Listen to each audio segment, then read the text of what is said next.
大家好，我係陽光仔，今日嚟到曉豐園為業主進行全屋鋁窗同埋防漏工程。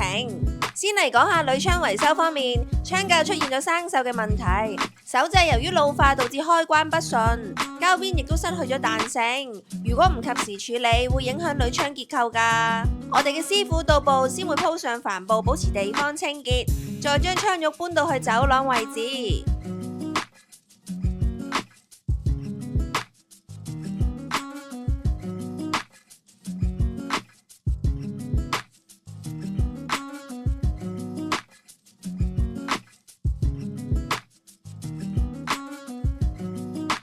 嚟到防漏工程部分，牆身滲水嚴重，原因係因為防水層老化剝落，導致雨水流入罅隙，即喺鋁窗框入面嘅空心位置。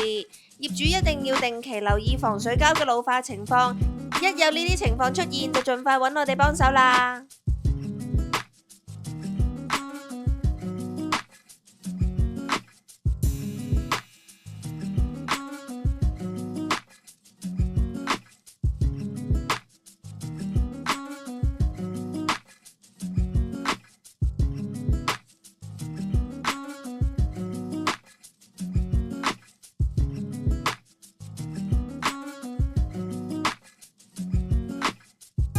工程完成。